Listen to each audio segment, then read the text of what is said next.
ma'am. Thank you, Mr. Chairman. Good afternoon. Thank you to, is it on? Thank you, Mr. Chairman and members of the committee, and I also want to thank Senator McCoon, one of my co-sponsors, who's up here with me, as well as all of the members of the public who have come to speak out about independent redistricting and to show their support for the pieces of legislation that the committee is considering this afternoon.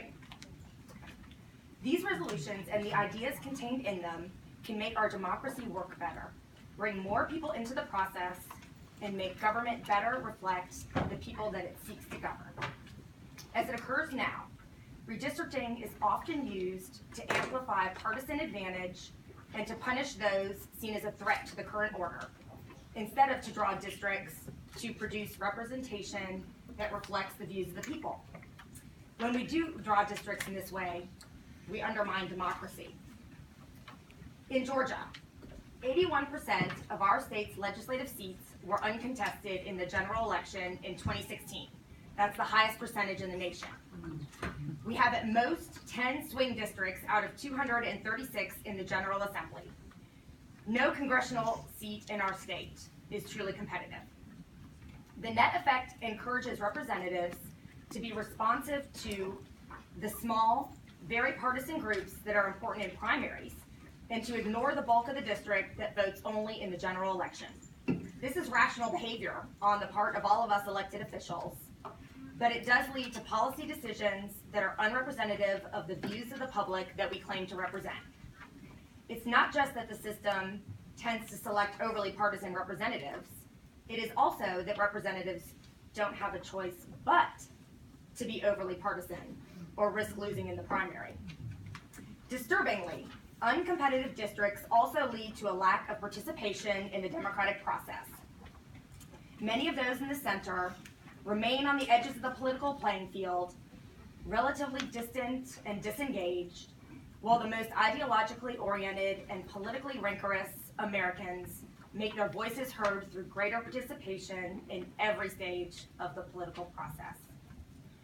People do not feel motivated to engage when election predictions heavily favor incumbents and the foundation is not there for a healthy debate about ideas between the parties. In short, people don't engage when they know that the districts are rigged. When the districts are skewed and the only position available is the party line, compromise and discussion and good government are the casualties. Both parties do it. We all know it's bad. We all know it's wrong. And it doesn't have to be this way. I bring before you two bills that target the problems inherent in our system for redistricting. I'd first like to lay out those problems. You have over here before you maps, the house maps for Fulton County and DeKalb County, and we also have one map that's zoomed in to the middle of Fulton County so you can see the streets. Here, that's this map right here is House District 57, which is actually Representative Gardner's district. She filed companion legislation in the House. This map right there is DeKalb County House districts. The black line you see drawn around it is my Senate district, so that, because I frequently have to refer to that map to figure out what representative represents part of my Senate district. Because as you can see, it's got all sorts of strips, so it's never clear who that person might be. So if like I'm doing a town hall, I have to say, okay, and what street is that on? What representative am I talking about? Then the next one is the district blown in, I think in Fulton County. This is oh, no, I'm sorry, is, I can't see. Okay, so that one right there is Fulton County. And what's interesting about this one, it also has, let's sort of see we get this organized. Yeah, sure. So which one are we talking about now? Right now, I'm talking about that one. Okay, so yes, can the gentleman's we move those two back over and just so, bring those others back? Yeah, so to just reiterate, that's a fairly odd looking district in Fulton County. Gotcha. The other one that's moving away is the DeKalb House. Okay. All right. With, and the black line is my district. You got that, right? Gotcha. And then this one here that this kind gentleman is holding is, as you can see, Fulton, DeKalb, Cobb. And what's really interesting about this one is you can see how wacky the districts in the House districts in Fulton and DeKalb are, compared to North Fulton, Cobb, Gwinnett, where they all look much more compact and like they would represent more of a community of interest than you have in the intern. And then there's one more, which is this one right here. Is just a blown up. This one's interesting because you only go 1,000 feet before you leave the district. And so the thing is that it's really hard to represent these districts because they're intentionally drawn to not be representative. I mean, if you know Atlanta well, this district right here, 59, starts up, that's basically where my district starts on the into Cab, goes all the way down to like Fulton Industrial. It's just miles. So anyway, that just gives you an idea of why it's a problem that I am concerned about. So I believe that we need to curb the anti-democratic impulses that taint these redistricting efforts. We can do that by creating standards that must be met in redrawing the districts, as SR 7 does, or by giving power to an independent group, as SR 6 requires. Either or both would be an improvement on our democratic process. And let's be clear, this is not about Republicans or Democrats. Everybody in power does this. In Maryland, it's the Democrats marginalizing the Republicans. In North Carolina, Republicans doing it to the Democrats. In Georgia, we've seen it both ways. Often changing who is originally responsible for producing the maps does not actually flip control of the chamber. In Arizona, California, and Iowa, it has increased competition, but it has not upset the balance of power. However, it should more closely approximate the desires of the people of the state. So I just want to walk you through really quickly how the independent commission will work, which is Senate Resolution 6. So the commission that would draw the lines has 14 members, 5 from the majority party, the party of the governor, 5 from the minority party, the party of whoever got second most number of votes, or the governor runner-up, and 4 independents.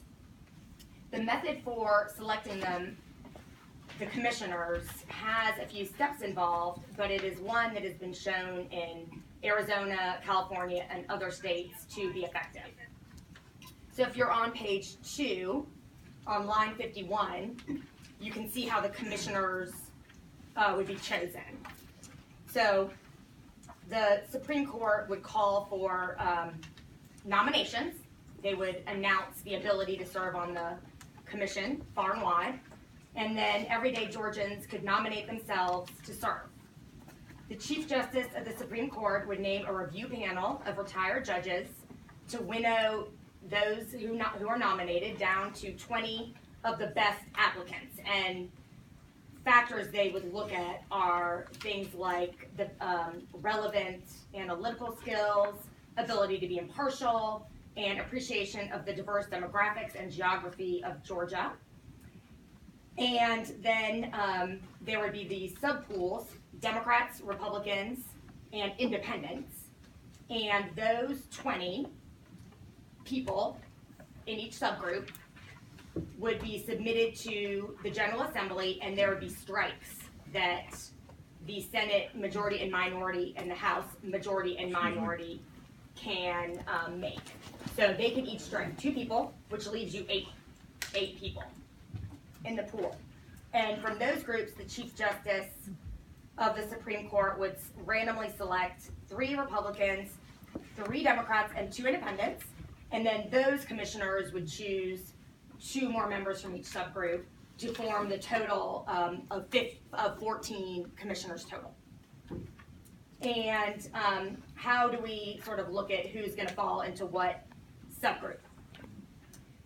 Identification with a political party would mean that a person voted in the general primary of such political party in each of the 3 immediately preceding general primaries.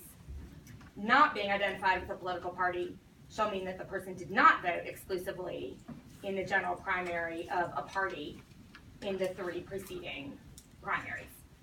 Then there are other criteria that I call conflict of interest eliminations, which further identify people as either independent or being affiliated with one party or another. So they cannot have, for the 10 years prior, been appointed or elected to, or been a candidate for a federal, state, or local office, been an officer, employee, or paid consultant of a political party or body, of the, or on a campaign committee of such candidate. They cannot have served as an elected or appointed officer of a political party or body on a state or county executive committee. They cannot be a lobbyist. They cannot be a congressional or legislative staff member, and they cannot have contributed $2,000 or more to any federal, state, or local candidate for office in any such year. So there are also guidelines that the commission should use in drawing their maps in SR 6. These are compliance with the federal and state constitutions, and that is on starting on line 150 on page 5. Compliance with the federal and state constitutions, compliance with the Voting Rights Act of 1965. The district should be contiguous, compact, maintain communities of interest, follow lines of political subdivisions and geographic boundaries. There will be 0 deviation for congressional, y'all know that's required, and as close as possible for legislative. They should not be drawn with the intent to favor or disfavor a political party or incumbent, or drawn to deny or abridge equal opportunity minority groups. The commission will produce the maps, submit it to the General Assembly, which will vote on them without amendment. If either chamber votes no, the plan and a report will return to the commission with specific suggestions that the chamber believes would eliminate the basis for disapproval. So if the Senate votes no, we have to say, here's why we voted no, here's what you can do to bring this in conformity with what we think the maps need to be, and we send that back to the independent commission. The commission would then revise it, give us a new one within 15 days. Again, we would vote without amendment, and then if either chamber votes no, the General Assembly would proceed to draw its own plan, adhering to the same criteria that I mentioned above. There are 21 states that now employ a commission that is involved to varying degrees in the process of drawing district maps. And you have several maps, I believe, in your packets that show you the various states that have either independent commissions or advisory boards or hybrid methodologies. But at this juncture, it is 21 states. So that's the presentation I wanted to spend the bulk of my time on is SR 6. SR 7 is basically has the same criteria within it. And what happens is it has a mechanism for judicial approval 15 days after we finish reapportioning. And